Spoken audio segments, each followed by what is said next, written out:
आजच्या ह्या आपल्या प्रवेश सोहळ्यासाठी अतिशय सर्वीकडे नगर परिषदा नगरपालिकेच्या निवडणुका चाललेल्या आहेत.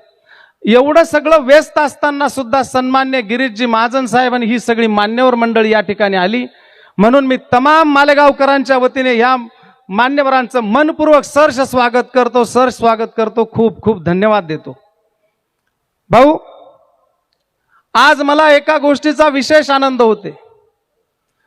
माझ्या निवडणुकीमध्ये सुनील गायकवाडांनी मला साथ दिल्यामुळे त्यांना पक्षामध्ये थोडा काही दिवसाचा वनवास मिळाला आणि माझ्याच कारणामुळे माझ्याच प्रवेशाच्या निमित्ताने पुन्हा ते आज आपल्या पार्टीमध्ये सक्रिय झालेत. याचा मला विशेष आनंद होत आहे. एक भार माझ्या मनावरचा उतरलेला आहे. माझ्या कारणास्तव एक जबाबदार नेता पार्टीच्या कुठेतरी वनवासामध्ये आहे. हा भार माझ्या मनामध्ये कायम होता.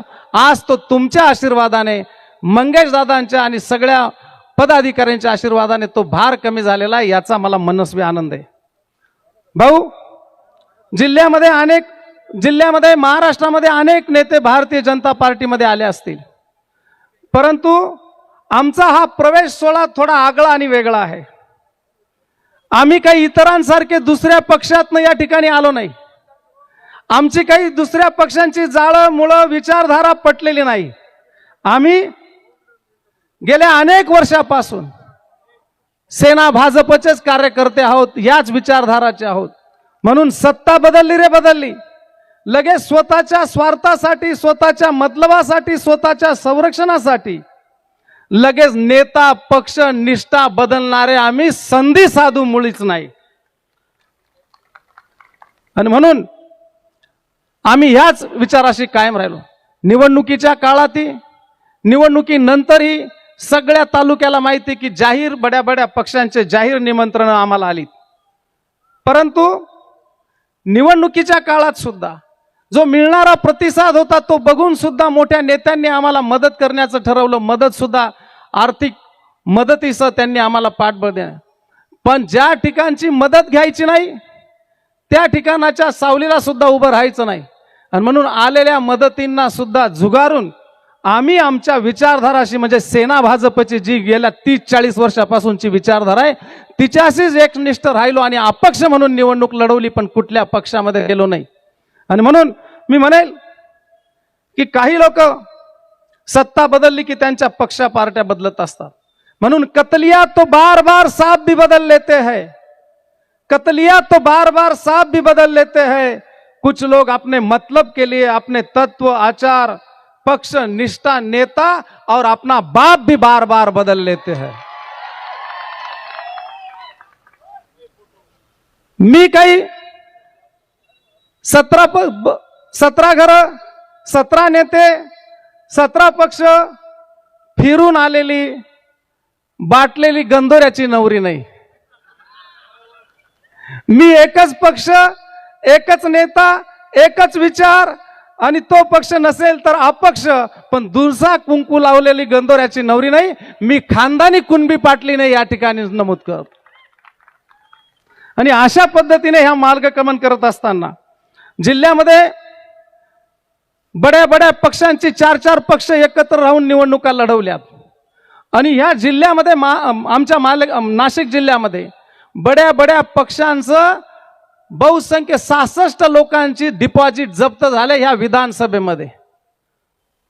मला वाटतं बागलांचं डिपॉझिट जप्त, मालेगावचं डिपॉझिट जप्त, नांदवळचं डिपॉझिट जप्त, चांदवडचं डिपॉझिट जप्त. मी एकटा असून सुद्धा, अपक्ष असून सुद्धा या माय बापांच्या जीवावर 1.5 लाखाच्या पेक्षा जास्त मतं घेतली. ही माझी ताकद नाही, या समोर बसलेल्या माय बापांची ताकद आहे. निवडणूक हारलो जिंकलो याचा मला खेद नाही, खंत नाही. निवडणूक हारलो जिंकलो याचा मला खेद नाही, खंत नाही. पण या माय बापांच्या जीवावर आम्ही निवडणूक डंके की चोट पर शेवटच्या मिनिटापर्यंत जिगरबाजपणाने लढलो, याचा आम्हाला अभिमान आहे. हार जीत तो बहादुर की किस्मत के 2 सितारे है, सच्ची कुस्ती लढना ये सच्चे मर्द की निशानी है. अशा पद्धतीने आम्ही निवडणूक लढलो. मी आदरणीय सुरेश नाना या ठिकाणी आहेत. मी पक्षासाठी नवीन नाही, ज्या वेळेला या ठिकाणी राष्ट्रवादी काँग्रेस आणि काँग्रेसची घराणेशाही होती, हुकुमशाही होती, त्यावेळेला पडतीच्या काळामध्ये सुरेश नानांच्या माध्यमातून ह्या मालेगावमध्ये भारतीय जनता पार्टीचा पाय रोवला गेला. आणि त्या काळामध्ये पंचायत समितीमध्ये भाजप आणि सेनेचा जो भगवा फडकला त्याच्यामध्ये सिंहाचा वाटा असलेलो मी आहे. या ठिकाणी RK बच्छाव आहेत, भास्कर बाबूराव आमच्या गावचे, त्याच्याचबरोबर नंदुतात्या सोयगावकर. त्या अटीतटीच्या काळामध्ये 500 700 पोरांची रॅली काढली आणि जे परिवर्तन घडवलं त्या परिवर्तनामध्ये सुरेश नानांच्या बरोबर खांद्याला खांदा लावून चालणारं आणि साम दाम दंडस लढणारा आम्ही सगळे कार्यकर्ते त्या यशामध्ये त्या परिवर्तनामध्ये सिंहाचा वाटा असलेलो कार्यकर्ते. आदरणीय सुरेश नानांच्या 2 निवडणुका झाल्यात. त्या निवडणुकांमध्ये सुद्धा अतिशय धन मन धन साम दाम दंडस पहिल्या फळीचा प्रचार केला. आणि त्या प्रचारामध्ये दुसऱ्या वेळेच्या निवडणुकीच्या वेळेला देवगडमध्ये आमच्या थोड्याशा वाद झालेत आणि त्याचे पडसाद आमच्या गावामध्ये उमटलेत. तर त्या निवडणुकीच्या निमित्ताने माझ्या भावाच्या गळ्याला चाकू लागला, कमी जास्त त्यावेळेला झाला असतं. असं पक्षासाठी रक्त सांडलेला आमचा आम्ही सगळे कार्यकर्ते आहोत, याचे साक्षीदार आदरणीय सुरेश नाना आहेत. आणि म्हणून या पक्षामध्ये येत असताना त्या काळामध्ये थोडीशी चूक झाली पक्षाची. सुरेश नाना वगैरे हे निष्ठावंत कार्यकर्ते आणि त्यांना तिकीट निवडणुकीचं वातावरण तयार केलं 2 5 10 वर्ष. आणि नानांचं तिकीट न मिळाल्यामुळे काँग्रेसच्या मागच्या दाराने आलेल्या उमेदवाराला तिकीट दिलं. म्हणून नानांनी मी एक मालेगाव विकास आघाडी काढली. माझं त्यावेळेला जाणता राजा मित्रमंडळ होतं आणि आजचे विद्यमान मंत्री. एकीकडे बाळासाहेब ठाकरेंचं कटआउट राहायचं, एकीकडे सुरेश नानांचं, एकीकडे बंडू काकाचं कटआउट राहायचं. पक्षाच्या उमेदवारांचं त्यावेळेला सुद्धा आम्ही जाणता राजा मित्रमंडळ आम्ही सगळ्यांनी डिपॉझिट जप्त केलं. आणि आजही 12 बलुतेदार मित्रमंडळाच्या माध्यमातून हे कामकाज चाललेलं आहे. कुठली अडी अडचणी असो त्या सांगितल्यास. आणि म्हणून मी ह्या पक्षासाठी नवा नाही हे जेवढ्या ठिकाणी नमूद करतो. वेळेचं भान ठेवून मला बऱ्याच गोष्टी बोलायच्या होत्या पण वेळेचा अभाव तुम्हाला ऐकायचंय म्हणून मी या ठिकाणी सांगेल की आजचा आमचा जो प्रवेश आहे तो देशामध्ये नरेंद्र मोदीजी आणि राज्यामध्ये देवेंद्रजी यांच्या अनोख्या जोडीचा, अनोख्या कार्यकर्तृत्वाचा, अनोख्या जनकल्याणकारी योजनांचा आदर करून तुमच्या नेतृत्वामध्ये मंगेश दादांचा हात धरून आम्ही आजपासून हजारो जण भारतीय जनता पार्टीमध्ये आलेलो. आणि म्हणून ज्या काही योजना आहेत या सगळ्या लिहिलेल्या आहेत, योजनांचा नाम उल्लेख करत नाही. पण ह्या योजना जनधन योजना असेल, आयुष्यमान भारत योजना असेल, मेकिंग इंडिया असेल, हर घर जल जीवन मिशन, उज्ज्वला गॅस आणि ऑपरेशन सिंदूर. आणि अलीकडेच अनेक मराठा समाजाचे लीडर होते पण कोणी मराठा समाजाच्या नेत्यांनी मराठा समाजाला आरक्षण मिळावं अशी भूमिका पार पाडली नाही.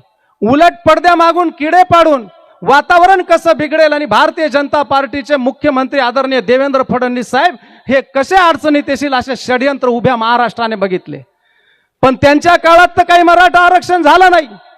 मागच्या सत्तेमध्ये देवेंद्रजी असताना त्यांनी त्या ठिकाणी कोर्टामध्ये यशस्वी करून दाखवलं आणि पुन्हा आता सगळीकडून त्यांच्या मागे हे सगळं सत्र शुक्ल शिजत असताना सुद्धा आपल्या अभ्यासू पद्धतीने देवेंद्र फडणवीस साहेबांनी कुणाच्याही आरक्षणाला धक्का न लावता मराठा आरक्षण यशस्वी केल्याबद्दल मी तुमचे आणि सगळ्या मंत्रिमंडळाचे आणि देवेंद्र भाऊंचे विशेष आभार मानतो. आणि म्हणून आज या ठिकाणी लिहिलेलं आहे भाऊ, जय हो देवेंद्रजी फडणवीस साहेब की, जय हो देवेंद्रजी फडणवीस साहेब की.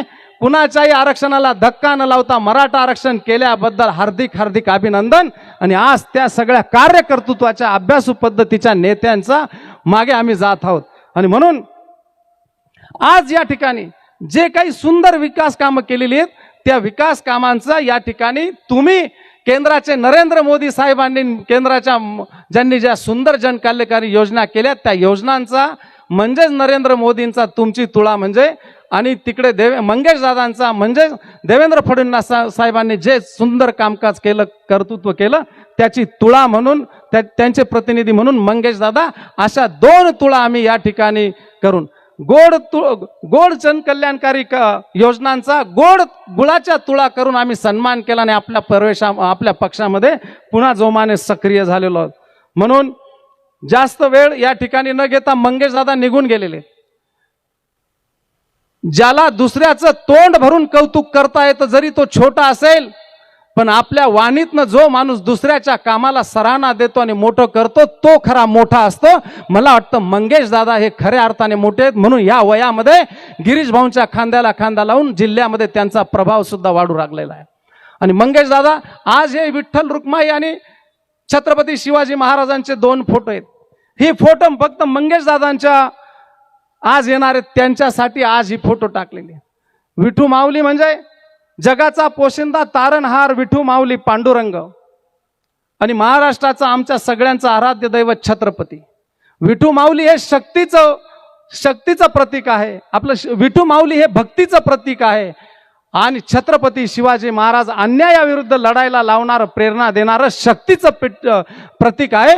भक्ती आणि शक्तीचा संगम असलेला जर कोणी कार्यकर्ता आमदार जर कोणी असेल तर ते मंगेश दादा आहे, हे आपल्या सगळ्यांना माहिती. स्वतःची पदरमोड करून रेल्वे भरून दर आषाढी एकादशीला हजारो गोरगरिबांना यात्रेला पाठवतात. म्हणून पांडुरंगाचे खरे भक्त म्हणून भक्तीचं प्रतीक. आणि स्वतःची पदरमोड करून शिवजयंतीला रायगडावर राज्याभिषेक करतात आणि शिवाजी महाराजांचा त्या ठिकाणी शिवजयंतीच्या निमित्ताने सगळ्या तरुणांना घेऊन जातात आणि गौरवशाली इतिहास त्यांच्यामध्ये रुजवतात. म्हणून शक्ती आणि भक्तीचं प्रतीक म्हणजे मंगेश दादा आहे. माझ्या तालुक्यामध्ये शेंदुर्णी गाव, या पुढे त्या गोष्टी मांडू, त्या गावाला 30 वर्षापासून जायला रस्ता नव्हता भाऊ. पावसाळा आला की शेंदुर्णी आणि देवारपाडे तिथे पाण्याची बैलगाडी सुद्धा जात नव्हती. त्या भागातल्या कार्यकर्त्यांनी हेमंत आज तो मंत्री साहेबांबरोबर गेलेला आहे मागच्या आठवड्यात, पण हेमंत आणि ही सगळी लोक माझ्याकडे आली तर त्यांनी सांगितलं की आम्हाला जर सिमेंटच्या नळ्या दिल्या, सिमेंटचे पाईप दिले तर आमचा रस्ता सुरू होऊ शकतो. मग त्यांनी सांगितलं एवढ्या उंचीच्या सिमेंटच्या पाईप कुठे असतील, तर ते म्हणे 40 गावच्या हद्दीमध्ये असं आहे, तिथे विकास काम चाललेलं होतं. मी मंगेश दादांना फोन केला आणि त्यांना सांगितलं की माझ्या तालुक्यामध्ये अशी 2 गाव आहेत आणि संपूर्ण पावसामध्ये त्यांना बैलगाडा सुद्धा आणि शेतीमाल सुद्धा काढता येत नाही. जर त्या मोठ्या साईजच्या सिमेंटचे पाईप आम्हाला इकडे मिळत नाही, तुमच्याकडे पडलेले, तर तुम्ही देऊ शकतात का? या संवेदनशील माणसाने त्यांचं विकास काम बाजूला ठेवून त्या सिमेंटच्या पाईप दिल्या आणि 30 वर्षामध्ये जो रस्ता झाला नाही तो शेंदुर्णी आणि देवारपाड्याच्या मधला, इथे काही कार्यकर्ते असतील पण, आणि त्या पाईप टाकून तो रस्ता केला. असा संवेदनशील नेता म्हणजे मंगेश दादा. आदरणीय गिरीश भाऊंच्या बाबतीमध्ये काय बोलावं? स्वतःची पदरमोड करून हजारो रुग्णांना जीवन दान देण्याचं काम गिरीश भाऊंनी केलेलं आहे. रुग्ण मित्र म्हणावं का रुग्णदूत म्हणावं, अशा प्रकारचं एक आदर्श आगळं वेगळं व्यक्तिमत्व. पदरमोड करून करणारे फार थोडे असतात आणि त्या थोड्यांमध्ये गिरीशजी महाजन साहेब आहेत भाऊ. आणि हे या ठिकाणी तुमच्या सगळ्या गोष्टी मांडत असताना वेळेचं भान ठेवत शॉर्टमध्ये एकच सांगेल, दुसऱ्याच्या दुःखाची जाणीव हीच खरी 2 आणि हजारो हृदय जोडणारी सर्वश्रेष्ठ माणुसकीची वाट. दुसऱ्याच्या हृदयाची जाणीव हीच खरी, अडीअडचणींची जाणीव हीच खरी 2 आणि हजारो हृदय जोडणारी सर्वश्रेष्ठ वाट आहे. आणि त्या वाटेवरचे प्रवासी सन्मान्य गिरीशजी महाजन साहेब आहेत. हे सगळ्या तालुक्याला आणि आपल्या पंचकृषीला माहिती. पक्षांतर्गत जरी काही अडचणी आल्या तरी संकट मोचन म्हणून गिरीश भाऊ सगळे प्रसंग हाताळायला हजरच असतात. अशा पद्धतीचं काम गिरीश भाऊंचं आहे. तुम्हाला या ठिकाणी 2 शब्द बोलायचे आहेत म्हणून मी जास्तीचा वेळ न घेता आज मी या ठिकाणी आमचा जो प्रवेश करत आहोत हा माझ्या कुठल्या वैयक्तिक स्वार्थासाठी नाही, मला पद आणि हुद्दा मिळावा म्हणून नाही. मी साधा एक कचवे सर आणि या सगळ्या पदाधिकाऱ्यांच्या हाताखाली एक भाजपचा कार्यकर्ता म्हणून काम करेल आणि जी काही जबाबदारी असेल ती प्रामाणिकपणाने पार पाडेल. पण आम्ही प्रवेश करत असताना आमच्या वैयक्तिक स्वार्थासाठी हा प्रवेश केला नाही. आम्ही प्रवेश तालुक्याच्या सर्वांगीण विकासासाठी आणि शेतकरी गोरगरीब जनतेच्या हितासाठी हा प्रवेश केलेला आहे. आणि म्हणून पहिली माझी मागणी, मालेगाव जिल्हा झाला पाहिजे. मालेगाव जिल्हा, बॅरिस्टर अंतुले 1982 मध्ये बॅरिस्टर अंतुले मुख्यमंत्री होते. त्या मुख्यमंत्री साहेबांनी त्या काळामध्ये घोषणा केली होती की मालेगाव जिल्हा करायचा. आणि ती घोषणेमुळे आमच्या भागामध्ये खूप आनंद होता. या पंचवार्षिकला होईल, दुसऱ्या पंचवार्षिकला होईल, तिसऱ्या पंचवार्षिकला 15 वर्ष होऊन गेले. पण तो जिल्हा झाला नाही. शेवटी आमच्या तालुक्यातल्या जनतेने स्वप्न पानही सोडून दिलं, ते स्वप्नही विरून गेलेत. आणि म्हणून आज तुम्ही तुमच्या उपस्थितीमध्ये महाराष्ट्राचे लाडके कर्तव्यदक्ष मुख्यमंत्री देवेंद्रजी फडणवीस साहेबांच्या कार्यकाळात मंचावर उपस्थित सगळ्या आमदारांच्या सहकार्याने, नेत्यांच्या सहकार्याने तुमच्या गिरीश भाऊंच्या कार्यकाळामध्ये मालेगाव जिल्हा जाहीर करावा अशी तमाम मालेगावकरांच्या वतीने मागणी करतो आणि मागणी ठेवतो. मालेगाव जिल्हा कदाचित ध्येयामुळे किंवा श्रेयामुळे बी कदाचित थांबला असेल, पण मालेगाव जिल्हा जर व्हायचा असेल तर आजूबाजूच्या आमदारांची सुद्धा संमती लागेल. हे कुणा एकट्याने होणार नाही. बागलांचे आमदार असतील, चांदवडचे आमदार असतील, नांदगावचे सुहास कांदे असतील, बागलांचे दिलीप बोरचे असतील, देवळ्याचे राहुल आहेर असतील, चांदवडचे राहुल दादा, हे सगळे नांदगावचे सुहास कांदे आणि आमच्या तालुक्याचे विद्यमान मंत्री महोदय, हे सगळे मिळून जर तुमच्या नेतृत्वामध्ये जर त्या ठिकाणी गेलात आणि बसलात तर मालेगाव जिल्हा व्हायला काही अडचण नाही. जिल्ह्यासाठी ज्या गोष्टी पाहिजे त्या गोष्टी आमच्या इथे लोकसंख्या आहे, दळणवळण आहे, सिव्हिलचे मोठे हॉस्पिटल आहेत, कोर्ट आहे, सेशन कोर्ट आहे, अद्ययावत बिल्डिंग आहेत, कुठलीच कमी नाही. फक्त कमी आहे ती फक्त पोलीस आयुक्तालयाची. तेवढी झाली की मालेगाव जिल्ह्याला ज्या मूलभूत गोष्टी लागतात त्या सगळ्या गोष्टी आमच्या या मालेगाव जिल्हा होण्यासाठीच्या परिपूर्ण आहेत. म्हणून मालेगाव जिल्हा झाला पाहिजे असं एक नम्रपणाने या ठिकाणी नमूद करतो. त्याचबरोबर एक एक गोष्ट जर अर्धवट सांगायला गेली तर कळणार नाही, पण थोडक्यात या ठिकाणी सांगतो, नंतर सगळी फाईल घेऊन तुमच्याकडे येईल. भाऊ, मालेगाव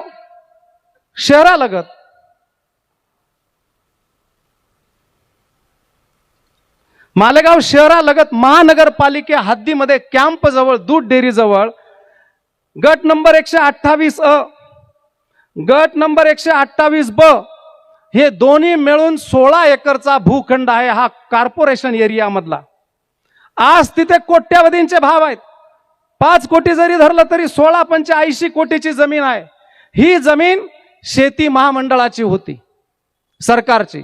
आणि मग अनेक वर्षापासूनच्या ह्या जमिनी शेती महामंडळाकडच्या होत्या. त्यांचा करार संपल्यानंतर शेती महामंडळाने त्या जमिनी त्यांच्या वारसदारांना नोटिसा देऊन परत करण्याचं काम चालू केलं. जे जे वारसदार हजर होते, नोटीसचा जो कालावधी होता त्या कालावधीमध्ये पोहोचलेत, अर्ज केला, त्यांना सगळ्यांना हजारो एकर जमिनी आमच्या शेती महामंडळाच्या परत मिळाल्या. आणि तशीच हा गट नंबर 128 ही मालेगाव मधली जमीन, ही त्या वारसदारांना माहीत नाही. ज्यांनी दिली ते आजोबा जे असतील ते देवाघरी गेलेत, वारसदारांचा संपर्क नाही झाला.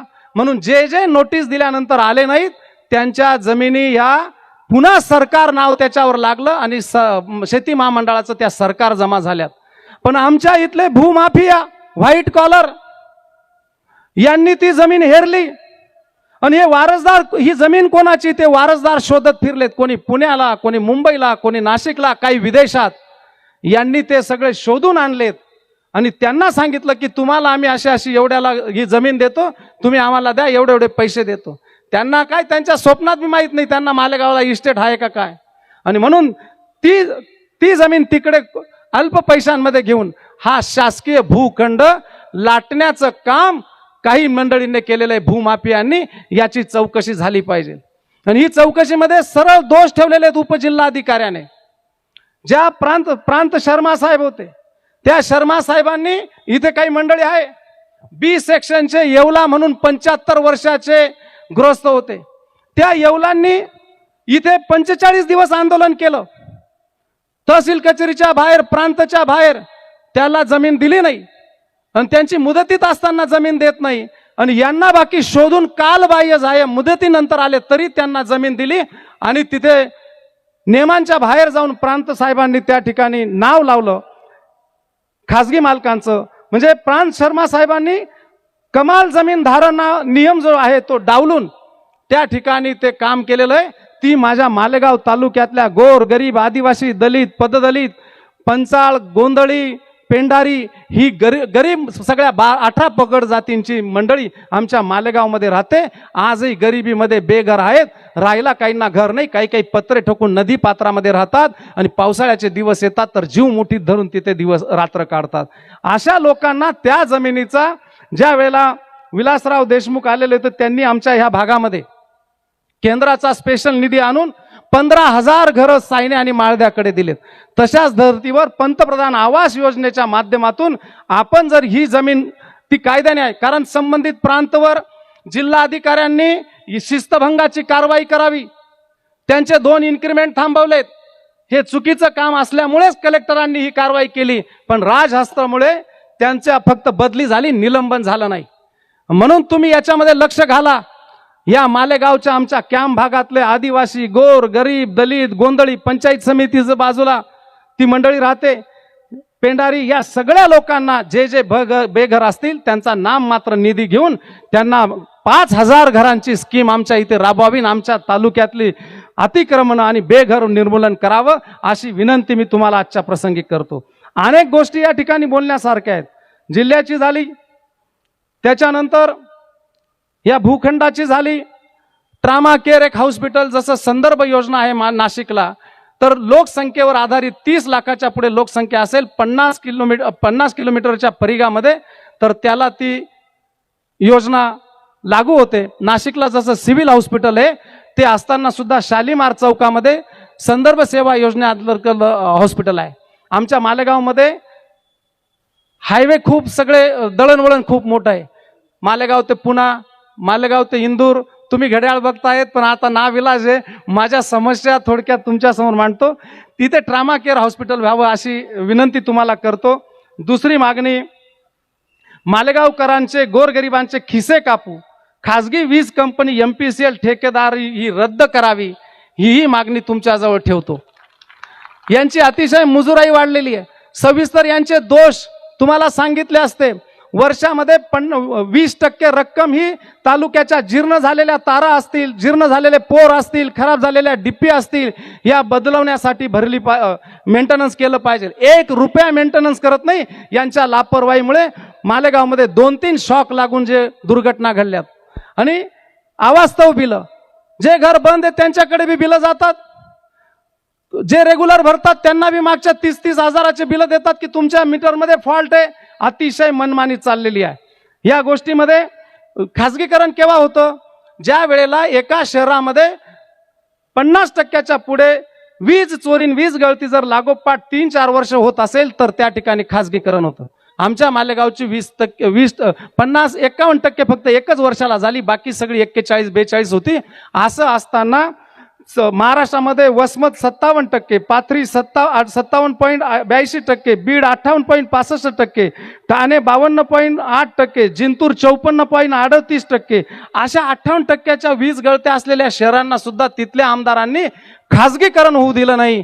आणि आमच्या मालेगावकरांमध्ये मंत्रीपद असताना सुद्धा कमी वीज चोरी असताना सुद्धा खासगीकरण झालं. हे आमच्या मालेगावकरांचं दुर्दैव म्हणावं. आणि म्हणून त्याच्यामध्ये बी लक्ष घालावं ही विनंती आजच्या प्रसंगी करेल. बाकीच्या गोष्टी एक शेतकऱ्यांच्या बाबतीमध्ये महत्वाच्या गोष्टी आहेत. सर्वच रासायनिक खतांवरील GST सरसकट 5 जर केली तर महागडे रासायनिक खतं घेत असताना शेतकऱ्याला जास्तीचा खर्च येणार नाही, त्याचा खर्च वाचेल. सरसकट 5% GST ह्या सगळ्या रासायनिक खतांवर कराय. डाळिंब पिकावरील निर्यात शुल्क आहे. आमच्या भागाचं प्रमुख पीक डाळिंब आहे भाऊ. त्या डाळिंब पिठावर 135 रुपये किलो बांगलादेशला माल पाठवताना निर्यात कर आहे, निर्यात शुल्क. ते कमी करून पहिले जेवढं होतं तेवढं जर केलं तर निर्यात वाढेल, 2 पैसे त्यांनाही मिळतील. त्यानंतर आमच्या ह्या सायने मंडळ आहे. आज अति पावसाळ्यामुळे खूप सगळीकडे अनुदान आलं, सगळ्यांना मिळालं, पण सायने मंडळातल्या ह्या 12-13 गावांना मिळालं नाही. तर सायने मंडळासाठी पुढच्या आठवड्यात मी आलो तर तेवढा फोन करून सायने मंडळी त्याच्यामध्ये वंचित राहिलेले त्यांना त्या ठिकाणी द्यावा असं मी म्हणेल. त्याचबरोबर तुम्ही जलसंपदा मंत्री आहात. वळवाडे ते हाताने परिसरातील शेतकऱ्यांच्या अनेक वर्षाची मागणी आहे, मोसम नदीच्या पूर पाण्याचा लाभ त्या शेतीस मिळावा. तो कालवाही फिजिबल आहे. त्यावेळेला रोजगार हमी मंत्री निहाल अहमद होते. नियाल अहमदांनी तो काळ त्याचा सर्वेक्षण केलं, फिजिबल आहे. 2006 मध्ये केलं तर इरिगेशनच्या सूचीप्रमाणे त्याला फक्त 4.5 कोटी रुपये खर्च होता. 6.5 कोटी, या 15-20 वर्षामध्ये तो 5-10 कोटीपर्यंत जाईल. पण 5-5 कोटीचे रोड 2 वर्षामध्ये लोक विसरून जातात. तुम्ही जर 5-6 कोटी रुपये दिले आणि तेवढा कालवा काढला तर या ठिकाणी समोर बसले मंडळी का हो, यांच्या गावांचं अनेक वर्षांचं स्वप्न पूर्ण होऊन जाईल. भाऊ नाही 12 तर 8 महिने बागायत हे कंकराळ वगैरे त्या लाभार्थी गावामध्ये अनेक गावं त्या ठिकाणी येतात. कंकराळ वगैरे याच्यापर्यंत हाताण्याच्या देवी मळापर्यंत मुरदड बिरदड सगळे तेवढं एक तुम्ही पदरात घ्यावं आणि तुमच्याच खात्याकडनं त्या ठिकाणी आम्हाला मदत करावी. लखाने येथे सुद्धा कोळी नाल्यावर कमी खर्चामध्ये धरण होणार आहे. त्या धरणासाठी तुमच्याच खात्याच्या माध्यमातून अल्प निधी मिळाला तर आस्ताने, राजमाने, कवळाने, बेंद्रपाडा या ठिकाणी चांगल्या प्रकारचं पाणी त्या ठिकाणी उपलब्ध होईल. बोरी आंबेदरी धरणाचे 18 कोटी खर्च करून पाणी पाहिजे तितकं मिळालं नाही तर त्या धरणाची उंची वाढवायला आम्हाला निधी द्यावं. वेळेचं भान ठेवत इथेच थांबतो. बरेच मुद्दे आहेत, निवेदनाने मी तुमच्याकडे येतो. माफ करा. धन्यवाद. जय हिंद, जय महाराष्ट्र.